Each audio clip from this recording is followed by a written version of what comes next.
All right. Well, thank you all for joining us today. I'm Michele Nellenbach, the Director of Strategic Initiatives here at the BPC, and I am thrilled to be joined today by two former mayors from the state of Texas. We've got Henry Cisneros from San Antonio and Steve Bartlett from Dallas, and they are members of BPC's Infrastructure Council.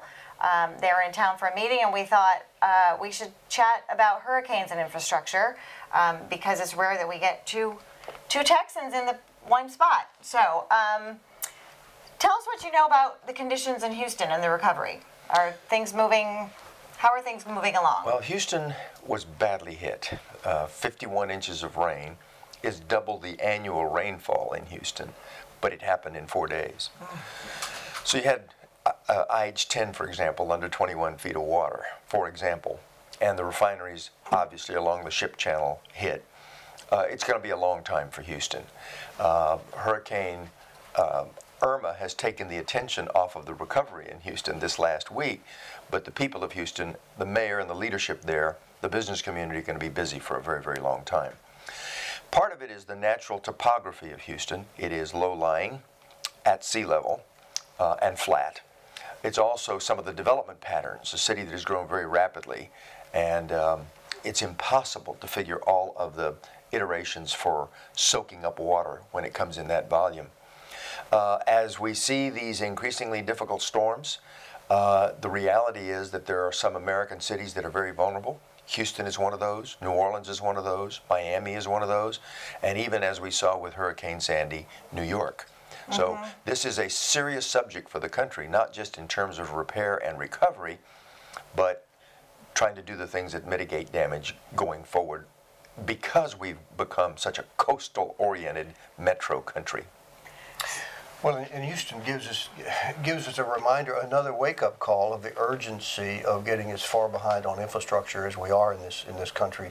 It's not just Houston. Dallas has similar problems and is in, I'll say gently, similar states of denial as Houston was about the lack of flood control infrastructure. A 100-year flood from the Trinity River would do the same level of damage, at least isolated in the downtown and business district area, as was done to residential areas in Houston. So that lack of advanced planning and the lack of advanced funding of infrastructure pays huge cost once an event occurs.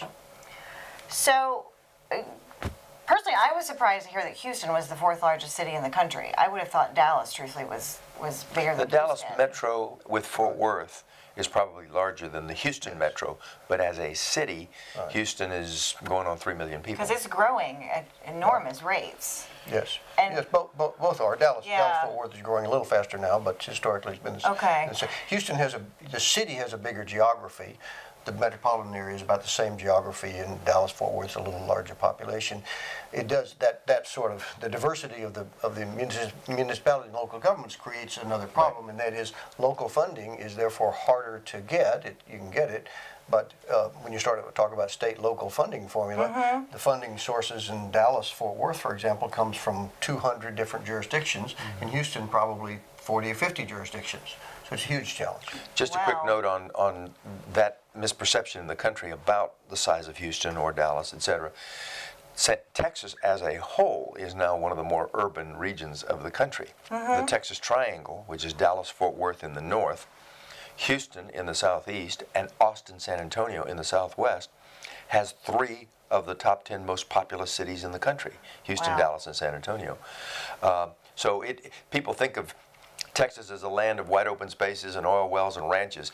It's one of the more urban places in America, and we're going to face those kinds of urban issues going forward, like flooding, like water shortages, like transportation congestion, etc. So you all, as former mayors, how do the cities in Texas now recalibrate a little bit? They are growing. How do you factor in the potential for future floods and how you do that development? Like Houston, from what I understand, had a plan. Most of it was 60 years old to put the water into the road system.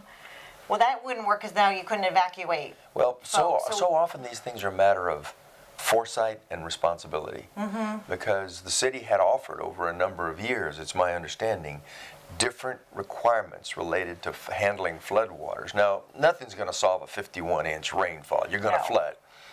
But a strong development community had beaten back some of those local regulations.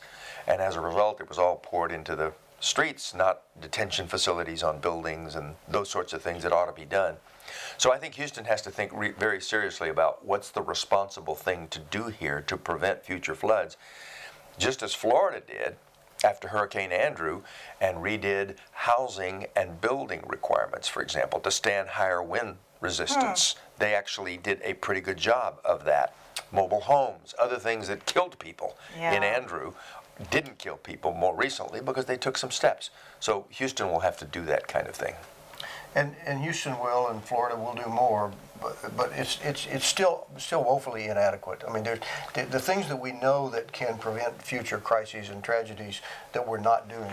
The list is virtually endless, whether it's in Dallas or Houston or others in New York or other cities. Earthquakes in California. One local body, a political body, making difficult, costly decisions to rebuild infrastructure today has to pay for it today.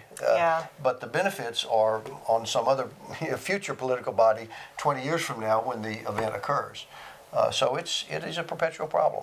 But it is an interesting thing, Michele, that the country has become so bicoastal. The big metros, just look at the map, are principally along the two coasts. So we're going to face these issues more and more. We just have more and more people living in places that have always been dangerous, but now people like the topography, or they like the views, or they like the ocean, or whatever it is. There's that issue.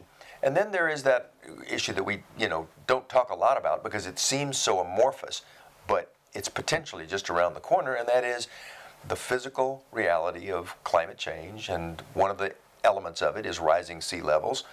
So almost any map of the future of Miami shows water incursions exacerbated by a storm surge, by a big storm. And it's about every decade or so that Miami gets a hurricane, comes in that area. So the reality of population density and climate issues and others require a different way of thinking about what infrastructure is required. Seawalls and protections from flooding and detention facilities and all of those kinds of things. Infrastructure that's in the ground.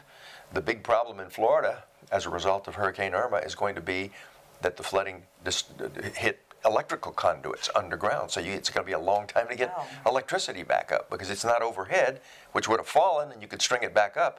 It's underground. So those kinds of things. But interestingly, as little I know about it, it would seem to me that they put the wiring underground because the storms do take it down. It's so largely, it seemed like it's it would largely be a about safer aesthetics. thing. Yeah, It's largely about aesthetics. It's a good thing. Yeah, it's a good thing. Underground is a good thing.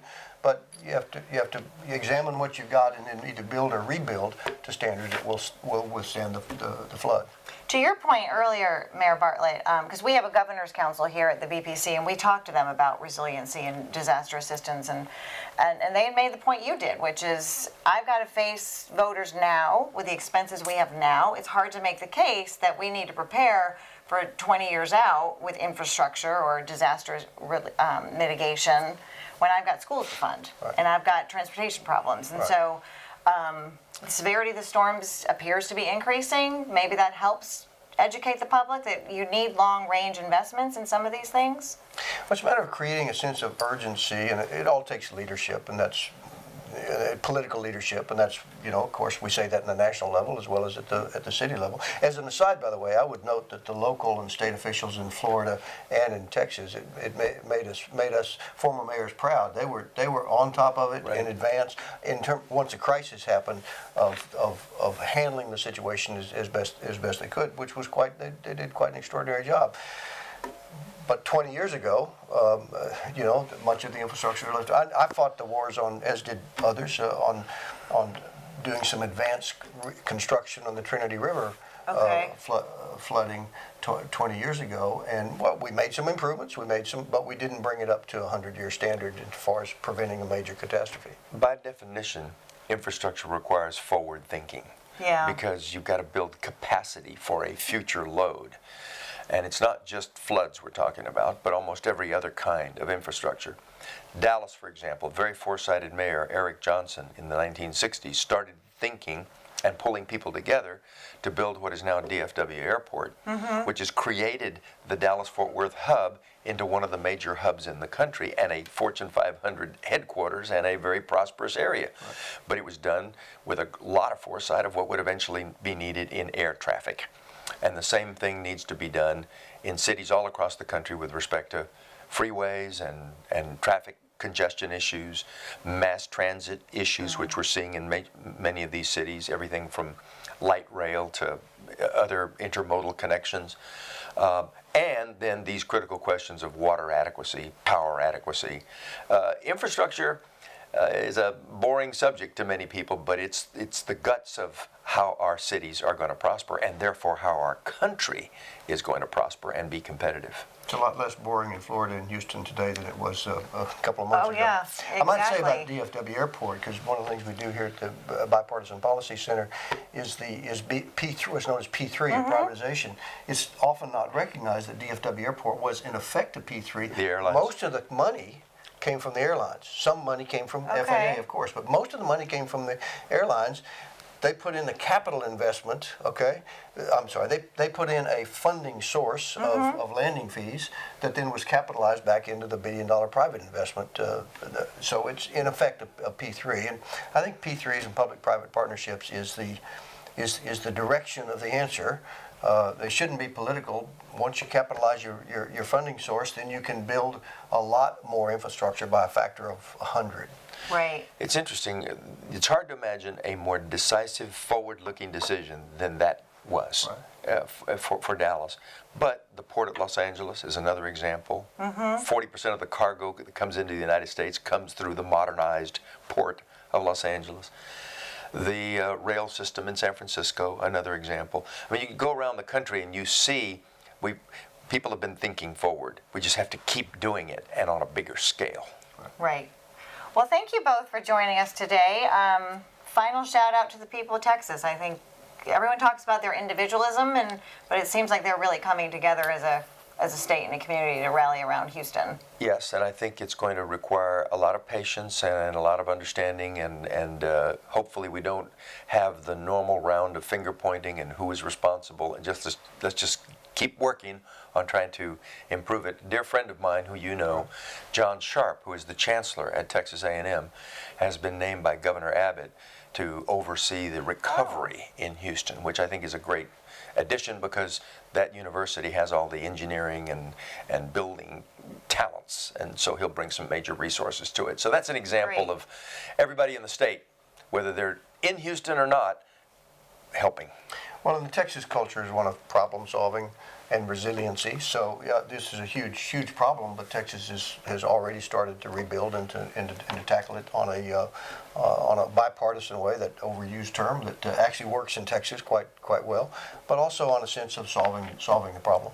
Great. And it does seem like those same lessons are carrying through to the folks down in Florida and the southern states who are just getting hit now. The governors have been really important. Governor Abbott was all over it in Texas, and that after a rough session of the legislature vis-a-vis cities. So they weighed in to help. And then I thought Governor Scott was way ahead of the curve in preparing Florida. So good example. Setting out 72 hours in advance and having mandatory evacuations was the right thing to do. Yeah. I'm sure he had some in his council to tell him that it was too politically risky, but it's more risky not to do it as it turned out. So those evacuations was an impressive thing. Yes, same in Houston. It wasn't the level of mandatory evacuations, but they did evacuate where they needed to along the coast. Well, thank you both for joining us today, and our thoughts go out to everyone in all the hurricane-affected areas of the country. Thanks for joining us today.